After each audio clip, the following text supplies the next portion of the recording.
ಕರ್ನಾಟಕದಲ್ಲಿರುವ ತಮಿಳ್ ಜನರಿಗೆ ನನ್ನ ನಮಸ್ಕಾರ. మీరందరికీ నా నమస్కారం. நமஸ்காரம் அண்டி நமஸ்காரம். மீரந்தருக்கு நமஸ்காரம். நானும் என் ஃப்ரெண்டும் ஐயா ஒரு நாள் பேசிட்டு இருந்தோம்.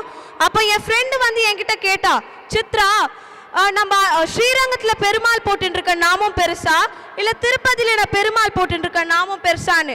நான் சொன்னேன், அந்த ரெண்டு நாமமும் பெருசு இல்ல, நம்ம அரசியல்வாதிங்க நம்ம மக்களுக்கு போடுற நாமம் தான் அதை விட பெருசுன்னு.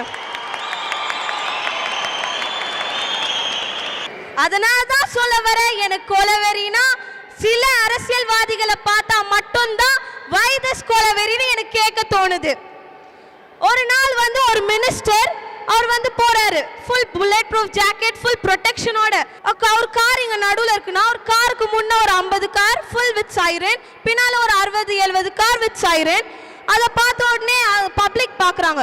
பப்ளிக் பார்த்துட்டு, ஐயா சார் சார் சார் ஒரு பப்ளிக் கேட்குறாரு இன்னொருத்தர்கிட்ட, ஏன் சார் ஜம்முல ஏதாவது வார் ஏதாவது ஸ்டார்ட் ஆயிடுச்சா, எதுக்காக இவ்வளோ ப்ரொடெக்ஷனோட இவர் எங்க கால் ஃபார் ஏதாவது பண்ணியிருக்காங்களா காஷ்மீர்ல, அதுக்காக போறாரான்னு.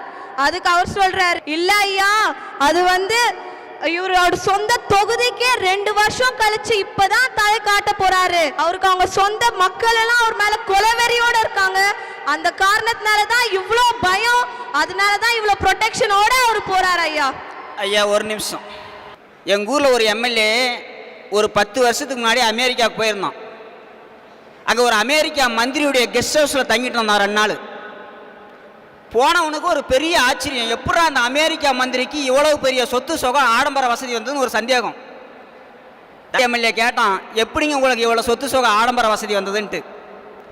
அதுக்கு அமெரிக்கா மந்திரி சொன்னால், என் கெஸ்ட் ஹவுஸ் ஜன்னலை லைட்டாக திறனோம். நம்ம தமிழ்நாட்டு எம்எல்ஏ திறந்தோம்.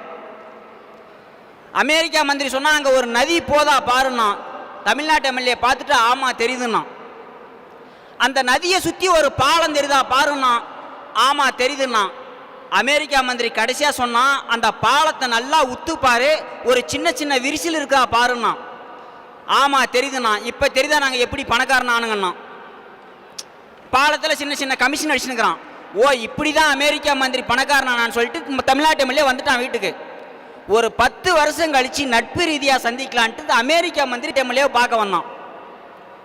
வந்தவனுக்கு ஆச்சரியமோ ஆச்சரியம், பிரமிப்போ பிரமிப்பு. என்னடா நம்மளுடைய நாடு அமெரிக்க நாடு, மிகப்பெரிய வல்லரசு நாடு, அதுவும் எனக்கு ஒரு மிகப்பெரிய மந்திரி பதவி, தான் சொத்து சுகம் சேர்த்து வச்சதுல நியாயம்.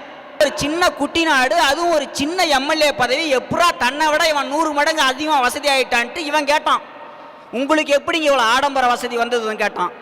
அதுக்கு எம்எல்ஏ சொன்னான், என் கெஸ்ட் ஹவுஸ் ஜன்னலை லைட்டாக திறனோம். என்னடா நம்மளை மாதிரியே சொல்கிறானேன்னு திறனான். அங்கே ஒரு நதி போதா பாருன்னா. அமெரிக்கா மந்திரி ஆமாம் தெரியுதுண்ணா. அதுக்கு அடுத்து சொன்னான், நதியை சுற்றி ஒரு பாலம் தெரியுதா பாருன்னா. வந்த அமெரிக்கா மந்திரி சொன்னான், பாலமே தெரியலையேண்ணா. இப்போ தெரியுதா, நாங்கள் ஏற்பாடு தான் பண்ணுவோங்க, ஆனால் கட்டி முடிக்க மாட்டோம்ட்டான்.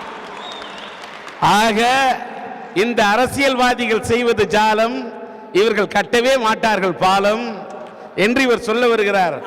ஆனா இந்த நாட்டில் இந்திய மக்களை மாத்துறது வேணா கஷ்டம்யா, ஏமாத்துறது ரொம்ப சுலபம்னு தெரிஞ்சது அரசியல்வாதி தான். ஐயா உங்களுக்கு நம்ம இங்க இருக்க எல்லாருக்கும் தெரியும் லோக்பால் மசோதா. லோக்பால் மசோதா வந்து இன்னும் ஏன் சாங்ஷன் பண்ணல, ஓகே பண்ணலன்னா அது காரணமே நம்ம அரசியல்வாதிகளுக்கு அது மேல இருக்க பயம் தான். எங்க அது ஓகே ஆயிடுச்சுன்னா மக்களை ஏமாத்த முடியாது, மக்களுக்கு நாமமா போட முடியாது, அந்த பயத்தினால தான் ஐயா இன்னும் அதை ஓகே பண்ணாம இருக்காங்க. அதனாலதான் சொல்ல வர, எனக்கு வைதஸ் கொலவெறின்னு கேட்க தோணுதுன்னா சில அரசியல்வாதிகளை பார்த்தா மட்டும்தான் வைதஸ் கொலவெறின்னு எனக்கு கேட்க தோணுது. ஒரு லேடி முதலமைச்சர் அவங்க வந்து நம்ம நாட்டில் தான் இருக்காங்க.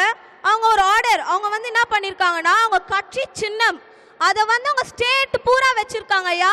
அதுக்காக அவங்க வந்து 600 கோடியும், அவங்க தங்கின்னு இருக்க பங்களா அது மேபி ஒரு 100 சில்லற கோடி இருக்கும், அந்த பங்களாவையும் அவங்க தங்கின்னு இருக்க பங்களாவையும் அந்த யானைங்களையும் பாதுகாக்கிறதுக்காக ஒரு தனி படை, ஒரு தனி ஃபோர்ஸ், அதுக்காக 42 crores ஸ்பெண்ட் பண்ணியிருக்காங்க ஐயா நம்ம நாட்டில் இருக்க ஒரு சீஃப் மினிஸ்டர். அதே இப்போ வந்து எலெக்ஷன் கமிஷன் வந்து சொல்லியிருக்கு, இந்த யானையெல்லாம் நீங்கள் எடுக்கணும், இப்போ வந்து இது இருக்கக்கூடாதுன்னு. அதுக்காக எல்லாரும் யோசிச்சு பாருங்க, அந்த யானைலாம் மறுபடியும் எடுக்கணும்னா அதுக்கு ஒரு 600 crores ஆகும். அவங்க வைக்கிறதுக்கெல்லாம் பணம் உங்களுக்கு எங்கேருந்து ஐயா வந்துச்சு? இதெல்லாம் நம்ம மக்கள் டாக்ஸ் கட்டுற பணம் தான் அப்படி அநியாயமா செலவு பண்றாங்க. இந்த மாதிரி சில அரசியல்வாதிகளை பார்த்தாதான் எனக்கு வைதஸ் கொலவெறின்னு கேட்க தோணுது. அப்புறமேல்ட்டு ஒரு எம்எல்ஏ ஒரு ஸ்டேஜ்ல பேசுறாரு, இன்னும் ஒரு ஜென்மம் இல்ல 2 ஜென்மம் இல்ல 7 ஜென்மம் எடுத்தாலும் நான் இந்தியால தான் பிறக்கணும்ன்றாரு. அதுக்காக அங்க இருந்த ஆடியன்ஸ் எல்லாம் ஃபுல் கை தட்டி தலைவா கலக்கிட்ட அது இதுன்னு விசில் அடிக்கிறாங்க. கீழே ஒரு ஸ்டேஜ் விட்டு இருக்கும்போது அவரோட பர்சனல் பிஏ கேட்குறாரு, ஐயா நாங்க ஐயா இப்படியெல்லாம் பேசுறீங்க, உங்களுக்கு நம்ம நாட்டு மேல அவ்வளோ பக்தியா அவ்வளோ நாட்டு பக்தியான்னு. அதுக்கு அவர் சொல்றாரு, இல்லையா மடையா, நான் இன்னும் 7 ஜென்மத்துக்கும் இங்க பிறந்தாதான் நம்ம இந்தியன் மக்களை தான் நாமத்தை போட முடியும், அவங்கள தான் ஏமாத்த முடியும் அப்படின்னு சொல்லிட்டு சிரிக்கிறார் ஐயா நம்ம அரசியல்வாதி. இந்த மாதிரி ஒரு சில அரசியல்வாதிகளை பார்த்தாதான் எனக்கு வைதஸ் கொலவெறின்னு கேட்க தோணுது. சாதுவாக இருப்பவனெல்லாம் சேதுவாக மாறுவதற்கும் பந்தாவாக இருப்பவனெல்லாம் நந்தாவாக மாறுவதற்கும் காரணமாயிருக்கிற அல்வா கொடுக்கிற காதலிகளைத்தான் நான் கொலவெறின்னு பேச வந்திருக்கேன். செல்போன் காலை கண்டுபிடிச்சது ஜப்பான்காரன், மிஸ்டு காலை கண்டுபிடிச்சது தமிழ்நாட்டு பொண்ணுங்க தான் சார். அதில் லோ பேலன்ஸ் ஒரு மெசேஜ் அனுப்பிச்சான்னு வச்சுக்கோ, 9 பேர் ரீசார்ஜ் பண்ணி விடுவான். அவன் ரீசார்ஜ் பண்ணி விட்றானோ அவனெல்லாம் கூடி சீக்கிரம் அவன் டிஸ்சார்ஜ் பண்ணுறான்னு அர்த்தம். காலேஜ் பொண்ணுங்க 4 பேர் ரோட்டில் போகுங்க, அது பேசும் 4 பேர், அது சென்னை ஸ்லாங்கில் பேசும். ஏ கசுமாலம், ஏ பேட, ஏ மூஞ்சில் பீச்சாங்கையை வைக்கணும். இதே 4 பசங்க வந்தாங்கன்னு வச்சுக்கோ, yesterday I get in jeans பேண்ட்டியா, பக்கத்தில் இருக்கிற அவங்க ஆயிடுச்சு 3000 ருபீஸ், டிஸ்ட்ரிக்ட் பஸ் ஸ்டாண்டில் செகண்ட் ஸ்டாண்டில் 125 ரூபாய்க்கு வாங்கினுக்கும். ஆனால் இப்படி தான் பசங்களை ஏமாத்துறது. கடவுள் மனிதனாக பிறக்க வேண்டும், அவன் காதலித்து வேதனையில் வாட வேண்டும், பிரிவென்னும் கடலினிலே மூழ்க வேண்டும், அவன் பெண் என்றால் என்னவென்று உணர வேண்டும். சார், நகையை அடமானம் வச்சா வாங்கிறது மார்வாடி, பொண்ணுங்கிட்ட மனசு வச்சா போயிடுவான் சார் ஏர்வாடி. சுமாரா லவ் பண்ணா 35 மார்க், சூப்பரா லவ் பண்ணா 75 மார்க், சின்சியரா லவ் பண்ணா டாஸ் மார்க் சார். ஏன்னா யாரு கூட வாழ்ந்தால் நல்லா இருப்போம் நினைக்கிறது பொம்பளைங்க குணம், யாரு கூட வாழ்ந்தாலும் நல்லா இருக்கட்டும் நினைக்கிறது ஆம்பளைங்க குணம். எனவே அல்வா கொடுக்கிற காதலிங்களை நான் கொலவெறின்னு சொல்ல வந்திருக்கேன். அல்வா கிண்டுறதுக்கு ஃபேமஸ் திருநெல்வேலி. திருநெல்வேலியில அல்வா ரொம்ப அருமையா கிண்டுவாங்க. ஆனா அல்வா கொடுக்கிற ஃபேமஸ் பெங்களூர் தான். ஏன்னா பெங்களூர்ல வெளியூர்ல இருந்து நிறைய பொம்பளைங்க வேலை செய்யறாங்க. அந்த வேலை செஞ்சுட்டு காதலிச்சுட்டு அவங்களுக்கு அல்வா கொடுத்துட்டு போயிடுறாங்க. அதனால தான் இந்த அல்வா கொடுக்கிற காதலை பத்தி வைதிஸ் கொலைவெறின்னு நான் கேட்க கடமைப்பட்டிருக்கேன். மழை பெஞ்ச மண்ணையும் லவ் பண்ண பொண்ணையும் நம்பவே கூடாதுயா. ஏன்னா ரெண்டுமே வழுக்கி விட்டுடும். அப்படி வழுக்கி விழுந்த காரணத்தால தான் நான் வழுக்கி விழுந்த ஒரு பொண்ணை காதலிச்சு அந்த காரணத்தால நான் இப்ப பேச வந்திருக்கேன். 48 வருஷத்துக்கு முன்னால நான் உண்மையா ஒருத்த காதலிச்சேன். அந்த காதலிச்சது தான் பேசுறேன். அப்படி காதலிச்சவ என்ன பண்ணி, ஏன் காரணம் என்னன்னா, நான் ஒரு சின்ன வயசு, அப்பெல்லாம் எனக்கு முடி நல்லா இருந்திருக்கும், உங்களுக்கு தெரியும் பார்த்தாலே. அந்த வயசுல கருங்கருன்னு இருந்தேன்.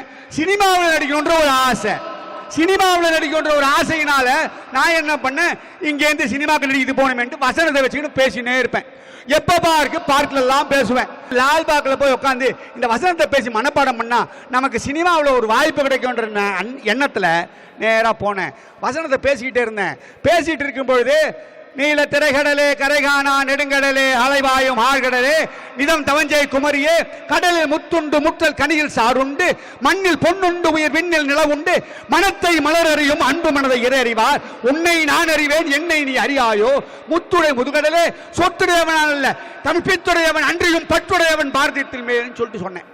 சொன்ன உடனே அங்கேருந்து நிறைய பேர் கை தட்டினாங்க. ஏன்னா எனக்கு வசனம், எனக்கு பேசணும்னு ஆசை. அப்போ பேசும்போது கை தட்டிட்டு நம்மளாங்க. ஒரு பொண்ணு நான் உங்களை காதலிக்கிறேன்னு ஒரு லெட்டர் கொடுத்தா. ஆஹாஹா, அந்த காதலிக்கிறேன் லெட்டர் கொடுத்த உடனே பட்டாம்பூச்சி அப்படியே பறந்துச்சு. 1000 பட்டாம்பூச்சி இப்படியெல்லாம் சுற்றிட்டு வந்த உடனே அங்கே கூப்பிட்டு, வாம்மா நான் கல்யாணம் பண்ணிக்கலான்னு முடிவு பண்ணிட்டேன். நம்ம 2 பேரும் இன்னைக்கு ஊரை விட்டு ஓடிடலாம். காரணம் என்ன, எங்க அப்பா கல்யாணம் பண்ணி கூடாதுன்னு சொல்றாரு அப்படின்னு சொன்னேன். சொன்ன உடனே எனக்கு ஒரு நாள் டைம் கொடுங்க, நான் எல்லாம் ரெடி பண்ணிட்டு வரேன்னு சொல்லிட்டு நேரா போனான். அடுத்த நாள் என்ன பண்ணேன், நேரா அதே இடத்துல போய் காத்துட்டு இருந்தேன். வரல. ஒரு நாள் போனேன், 2 நாள் போனேன், 3 நாள் போனேன், வரலன்னு சொன்ன உடனே என்ன பண்ணேன், நேரா அவங்க வீடை தேடி போனேன். வீடு பூட்டி இருந்துச்சு. வீடு பூட்டி இருந்தவொடனே பரவாயில்லப்பா, என்ன வீடு பூட்டி வெளியில போயிருப்பாங்க பார்க்கலாம், அங்கேயே நின்னேன். நிற்கும் போது யாரோ சில பேர் சேர்ந்து என்ன அடிச்சாங்க. அடிச்ச உடனே கண் முழிச்சு பார்க்கறேன், ஆஸ்பத்திரியில இருக்கேன். என் நண்பன் ஒருத்தன் வந்தான். ஏண்டா என்னடா ஆச்சு, யாரா அடிச்சாங்க தெரியுமாடான்னா. எனக்கு தெரியாதுடா, நான் வந்து ஆஸ்பத்திரியில் இருக்கேன், என்ன அடிச்சவங்க யாருன்னு எனக்கு தெரியாதுன்னு. அப்பேற்பட்டவங்க உன்னோட காதலியோட சொந்தக்காரங்க உன்னை அடிச்சிருக்காங்க அப்படிங்கிற வார்த்தையை சொன்னான். அப்படியா, அவ எங்க இருக்கா தெரியுமாடான்னு. யாரோ சொன்னாங்க மெட்ராஸ்ல இருக்கான்னு சொல்லிட்டு. சரி என்ன பண்ண, நேரம் இங்கேருந்து மெட்ராஸுக்கு போனேன். ஒரு நாள் பஸ்ஸில் அவளை பார்த்துட்டேன். பார்த்த உடனே என்ன பண்ணேன், என்னை வந்து நீ காதலிச்சு இல்லையா, நான் உனக்காக காத்தனுக்கேன், நீ சொல்லாம கொள்ளாம திடீர்னு ஓடி வந்துட்டியேன்னு கேட்டேன். அப்ப சொன்னா, நான் சொல்லாம கொள்ளாம ஓடி வரல, ஏன்னா உன்னை வந்து உன்னை அடிச்சாங்க இல்லையா பெங்களூர்ல, அப்பே தெரிஞ்சுக்கணும் உன்னை விட பணக்காரனை பார்த்து எனக்கு கல்யாணம் பண்றாங்கன்றது, அதனால என்னை மறந்துடுன்னு சொன்னா. அப்பவே என் நெஞ்சு சுக்குச்சூரா ஆயிடுச்சியா. உண்மையா அவ அல்வா கொடுத்துட்டு போனதை பார்த்து தான் நான் கேட்கிறேன். ஆனா அவ அல்வா கொடுத்து போயிருந்தாலும் கூட இன்னைக்கும் என் இதயத்துல என்னுடைய 67 வயசுல அவ என்னைக்கும் நினைச்சிருக்கா. அந்த 67 வயசுல நான் கல்யாணம் பண்ணிக்காம வாழ்ந்துட்டு இருக்கேன், அவளுக்காக வாழ்ந்துருக்கேன். அதனால இங்க இருக்கிற மக்களுக்கு இது ஒரு வேண்டுகோளா வைக்கிறேன், தயவு செய்து காதல் பண்ணிடாதீங்க, காதல் பண்ணி அவதிப்படாதீங்க. காதல் காத்திருந்து தவித்து இல்லாமல் போவதுதான் காதல். காதல் காதல்னு சொல்றேன்.